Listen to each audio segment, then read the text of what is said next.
అయోధ్య నగరానికి రాజు దశరథ మహారాజు అనే పాట వినగానే మనకు ఒళ్ళు పులకించిపోతుంటుంది. ఎన్నో దశాబ్దాలుగా అయోధ్యలో శ్రీరామ మందిర నిర్మాణం కోసం ఎందరో అసూలు బాశారు. ఎటకేలకు ఆ కళ సాకారమైంది. భవ్యమైన రామ మందిర నిర్మాణం జరిగిపోతుంది. అయోధ్య రామ మందిరం ప్రారంభమైంది. లక్షలాదిగా భక్తులు తరలివచ్చి ఆ సరయూ నదిలో స్నానమాచరించి ఆ బాలరాముని దివ్య మంగళ స్వరూపాన్ని దర్శించుకుంటూ తన్మయత్వానికి లోనవుతున్నారు. మరి సాధారణంగా బ్రాహ్మణులు అన్ని క్షేత్రాలు సందర్శిస్తూ అక్కడ ఉండే అద్భుతమైన విషయాలను గమనిస్తూ వారికి తోచిన విధంగా దాన్ని ప్రచారం చేయడం సాధారణంగా మనం చూస్తుంటాం. అలానే బ్రాహ్మణులు అయోధ్య శ్రీరామచంద్రుడి దర్శనానికి కూడా బయలుదేరి వెళ్తున్నారు.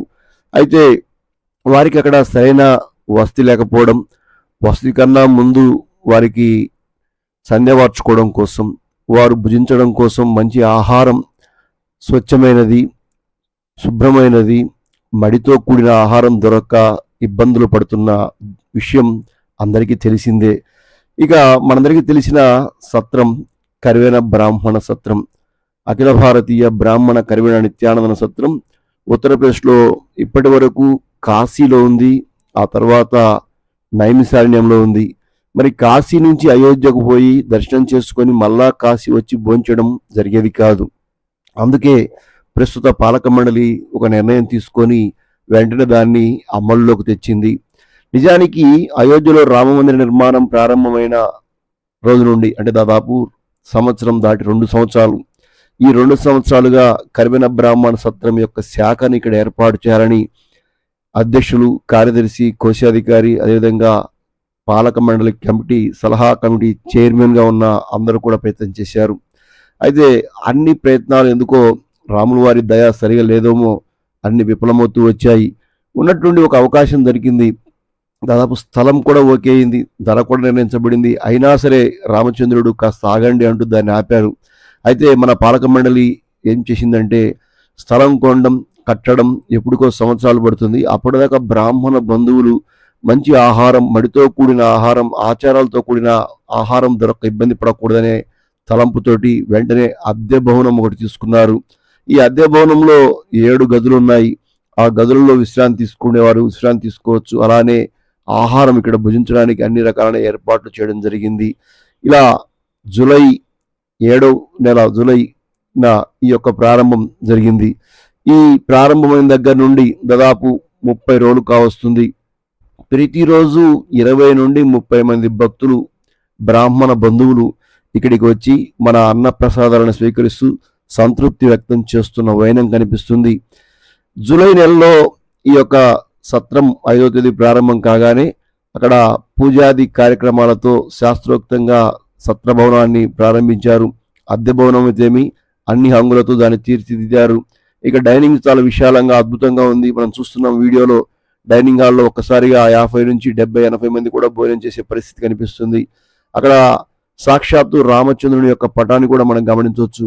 ఇక ఉన్న 7 గదుల్లో కొన్ని ఏసీ గదులు, అటాచ్డ్ రూమ్ తోటి, మరికొన్ని నాన్ ఏసీ గదులు ఉన్నాయి. ఈ 7 రూముల్లో ముందుగా రిజర్వ్ చేసుకుంటే ఇక్కడ మనం రూమ్స్ పొందవచ్చు. ఇక ఆహారానికి, భోజనం వచ్చేవారు కూడా ముందస్తుగా సమాచారం ఇస్తే ఎటువంటి ఇబ్బంది లేకుండా భోజనం చేయొచ్చు. తొలి మేనేజర్గా మాధవరావు గారిని ఎంపిక చేశారు. మాధవరావు గారు నెల్లూరు వాసి, బ్యాంకులో ఉద్యోగం చేస్తూ రిటైర్డ్ అయ్యారు. ఆయన అంతకుముందు భద్రాచలం వంటి క్షేత్రాల్లో కూడా సత్రంలో పనిచేసిన అనుభవం ఉంది. వారు వచ్చిన యాత్రికుల్ని సాధారణంగా స్వాగతిస్తూ వారికి అన్ని వివరాలు అందిస్తూ ఇక్కడ భోజన వస్తువులు కల్పిస్తున్న వైనం కనిపిస్తుంది. ఇక్కడ మనం మన వీడియోలో పక్కన సంప్రదించవలసిన నెంబర్స్ అని చెప్పేసి 3 నెంబర్లు ఇచ్చాం. ఈ నెంబర్లకు ఫోన్ చేసి ముందస్తుగా భోజనానికి వస్తున్న విషయం, ముందస్తుగా రూమ్ విషయం చెప్పుకుంటే ఎటువంటి చీకు చింత లేకుండా సత్రంలో వసతి పొందవచ్చు, భోజనం చేయవచ్చు. ఇక ఎక్కడుంది ఇది? ఈ సత్రానికి ఎలా వెళ్ళాలనుకునేవారు అయోధ్య రైల్వే స్టేషన్ నుంచి ఖచ్చితంగా 1.5 కిలోమీటర్ల దూరంలో ఉంటుంది. ఇక మన సత్రం నుండి ప్రధాన బాలమందిరం, బాలరాముని యొక్క మందిరం 2 కిలోమీటర్ల దూరంలో ఉంటుంది.